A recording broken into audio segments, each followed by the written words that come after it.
Hello, my name is Dami and this is Ask Dami, the place where you receive practical answers to life's complex questions. It's the 14th episode, and in this episode, I'm going to be sharing with you the answers to a question that has become increasingly common. It's a question that many people want answers to because they feel like without the answer to this question, their lives will not take a turn for the better. We've been talking about purpose over the last couple of weeks, and lots of people have given great feedback and been kind enough to share their comments on different platforms. And I know that this episode is going to greatly enrich you. You do not want to miss it, so stay tuned because I'll be back.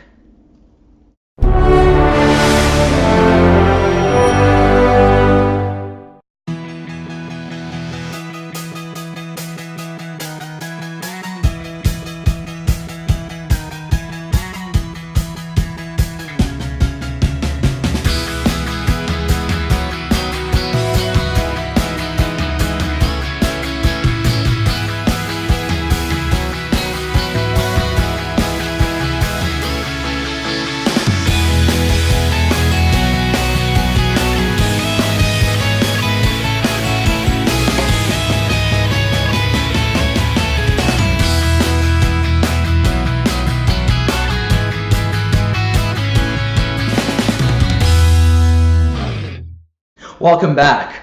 Now, in this episode, we have a question from Grace. Grace left her question on my blog a couple of days ago, and she says, thanks, Dami, for sharing this video with us. To an extent, I know what my purpose is, but my challenge is finding a platform to get started. This is a question that all of us have either asked, are asking, or will ask at some point in our lives. And it's greatly encouraging that you've decided to embark on the journey of purpose. You know, many people today are caught up in activity without productivity, going nowhere in a hurry. A lot of people are falling into the trap of just doing something, just do something, just do anything.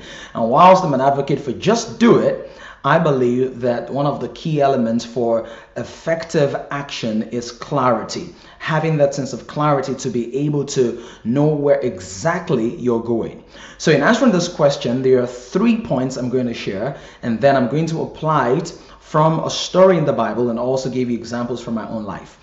So the first point is for you to get started, you know, whether you want to be an architect, an online marketer, a speaker, a motivational trainer, a coach, a nurse, a social worker, a driver, whatever it is you want to get started, the first thing is you want clarity. Because a lot of people are robbed of their confidence and their conviction because they lack clarity. They're not very sure what it is they want. They have ideas of what they want, but they lack clarity as to what the end point should be. Now, don't get it wrong. I don't mean you should know everything between the A and the Z. I'm not talking about having all the fine details covered up, because you never really have all the fine details. Some things will come up that you didn't factor in. Some things that you're not even expecting will happen. Some people you're banking on right now will leave your life. Some people you've never met before will come into your life. So a lot of variables will change along the way. But you want to have a sense of clarity, a sense of direction in terms of what is it ultimately going to be like when I walk in purpose. Why is clarity very important? Because clarity will help you press through the challenges between your here and your there. So have a clearly written, possibly if you want to do this the way you should, you want to really write it down and write a picture of what it is you see concerning your future. That's the first. Now, the second thing though is that you have to conquer the spirit of fear. A lot of people know what their purpose should be, where they should work, where they should serve, what they should do, but they haven't conquered the spirit of fear. So they're still receiving the same pay package, same perks, same incentives over and over again, when they know that they have the capacity to actually deliver on a greater scale, on a more meaningful scale, on a higher level, to serve more people, to do more for the God who made them in the first place. But they're held back by the spirit of fear, the fear of failure, Like, what if I write a book and nobody reads it? Or the fear of success. What if my success becomes overwhelming and people now begin to call my name and write about me in magazines and on blogs and on YouTube, and they begin to do all of that? But you need to overcome the spirit of fear. Sometimes it's not just the fear of failure that holds us back, it's the fear of success. Sometimes it's not just the fear of the unknown that holds us back, it's the fear of the known. So overcome that spirit of fear. And how do you do that? By reinforcing what God has already said about you. One of the things I like about what the Word of God says, it says that God has not given you the spirit of fear, which means if you have the spirit of fear, it didn't come from God. And you have the ability and the capacity to reject it, to rebuke it, to repel it. And also to link this to the third point is to connect with people who are already walking in their purpose. So the first thing you want to do is to have a sense of clarity. The second thing is conquer the spirit of fear. And number three is to establish meaningful connections. By connections, I don't mean try to meet the president. By all means, if you meet the president of your country, that's all well and good. By connections, I don't mean get to shake hands with the queen and take a complimentary photo with her. If you do that, that's beautiful. But I'm talking about having that sense of connectedness and connection to somebody who's already meaningfully engaged in the area of their purpose. Why is that important? Because that person now can advise you on what steps to take, what to avoid, what to do. And this borders on coaching, on mentoring, on having a good mentor, having a good model, having somebody who can pat you on the back, having somebody in your corner who encourages you. Now, this person doesn't have to be a multi-millionaire, an ultra-billionaire, or a super gazillionaire, as the case may be. This person just needs to be somebody who is thinking along the same lines as you, thinking about a more desirable future, thinking about empowering the generation, thinking about leaving a name in the sense of time, thinking about going somewhere. Not somebody who's going to drag you back and be like, oh no, you don't have what it takes, you can't do it. No, but somebody who has the strength of character, the moral character, the spiritual tenacity, the psychological strength, the emotional wherewithal to say, you know what, there will be obstacles, there will be challenges, there will be crises, but I'm with you. So that's the third thing, to connect. And in connection, you also want to connect with people around you and begin to serve them. So when we talk about finding a platform, before you think about getting a Grammy or winning a Stellar Award or winning the Nobel Prize for peace, or for this event or that accomplishment, or being in the Guinness Book of Record, you want to realize that every global leader starts as a local follower. I'll say that again. Every global leader starts as a local follower. So before you get on the big stage, you're going to start with small steps. And it's those small steps that begin to add up to move you closer to the point of your purpose and the accomplishment of your divinely ordained future. So let's use some examples. If you go to a big conference or a big concert, let's say like The Experience, you go to a big concert like The Experience, which is now the largest gospel concert in the world, you notice there's this high stage, this high platform where all the singers, the artists, and people who coordinate the affairs for the night begin to speak from, and everybody looks on that platform. But one of the things you see about the platform is the platform has a series of steps and other mini stages beside it. So the steps lead to the mini stages that lead to the big stage.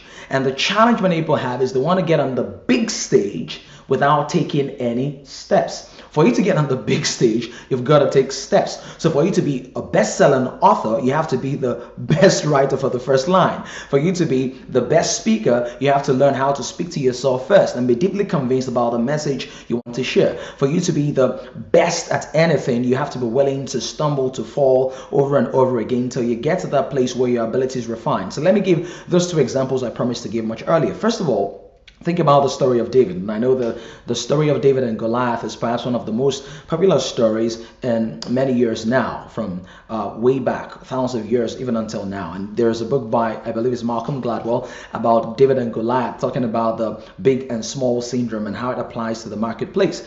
Now, understand something about the story about David and Goliath is that there will be no conquest, no victory, no establishment, no win if David did not take small steps. And what people tell about the story, what people remember about the story is, oh, David comes to the battlefield, takes a stone and a sling, or one little stone, he brings down this mighty giant. But here's the deal. David was not even going to be at the battlefield without being sent by his father. His father Jesse calls him and says, David, go and look after your brothers. Go and check out how they're doing, how they're faring in the war zone. Now, most other people will go like, oh no, you don't know who I am. I've been anointed the king of Israel. Nobody can send me to do anything. Because of course, David had already been anointed, consecrated, and endorsed to be the next king of Israel. But now his father sends him on an assignment, and he is able to follow through on that assignment. Now he goes, obeying his father. He does not eat up the cheeseburgers and the sandwiches, but he takes those things to his brothers. Now, what's my point? My point is that act of obedience, that act of service, that act of humility, that seemingly ordinary assignment, that seemingly ordinary event leads to a battle that leads to the big stage for him. And there are many Davids in this generation who want the big stage, who want to bring down the Goliaths, who want to do the mighty things, but they've forgotten that the mighty things are oftentimes hidden behind seemingly inconsequential assignments, seemingly trivial responsibilities. That for you to get to the big stage, it really starts with where you are right now, how you're serving, who you're helping, who you're speaking to, who you're giving to, who you're helping, or maybe an old person who can't even take care of herself, that you shop for, buy things for, or hang out with, or play with, or laugh. Maybe it's a stranger on the street that you need to share your voice with before you share your voice with the thousands and millions of people that you've been gifted and graced to speak to. It could be that you're in a business that requires you baking or cooking, and you're thinking, I need to cook my best when I cook for the president, when I cook for the queen, when I cook for the prime minister. But the real deal is that you need to cook your best right now for your dad and your mom and your brother and your sister and your niece and your nephew and maybe even your puppy. Yeah, you need to do your best on every level, and as you do your best on every level, it begins to stack up and rise and increase to the point where now people can refer you to the places that matter. Now, using myself as an example, I remember the first time I ever got to speak on any kind of stage. It was many years ago, over 20 years ago, in my church then, and we had this Children's Sunday, and they needed young people, preteens, to actually handle much of the events or the activities of that Sunday morning. And I can't even remember what I said to the crowd. I don't even remember how it happened. I don't know what I said. I don't know how I said it. I don't know what I did. But I do remember that I gave it my best. And from standing as a little boy, I must have been 9 years old at the time, standing as a 9-year-old boy in front of the stage, in front of the church, and sharing my voice. I have now been privileged to share my voice with not 100 people, not just 1,000 people, not just 10,000, not just 100,000, but somewhere in the neighborhood of millions of people, not one-to-one, but via different media like this one. And my writing, started out writing poetry and primary school and writing little plays that didn't make sense to most people. But basically my point is, start where you are with what you have, with the best of your ability. Don't save your greater creativity for the large platform. Deploy it now.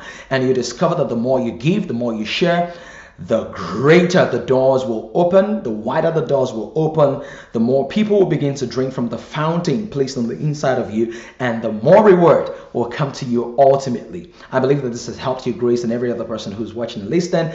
Now, do yourself a favor to take action. That's the most important thing here, because I could share all of those thoughts from now till kingdom come, but if you don't take action, they mean nothing to you. So do that. One of the easiest ways to take action right now, to make a commitment, a psychological commitment to yourself, is share this link with somebody on Facebook, on LinkedIn, on Twitter, on all your social media platforms. And you can follow me on Twitter at Damilala Online, and leave your comments in the comment box below. It's been great sharing with you in episode 14. I look forward to your comments and your questions, and I look forward to replying as many as I can. Remember that you are the answer to somebody's question, the solution to somebody's problem. So go out there today and every day, make a positive difference, because the world is still waiting for you.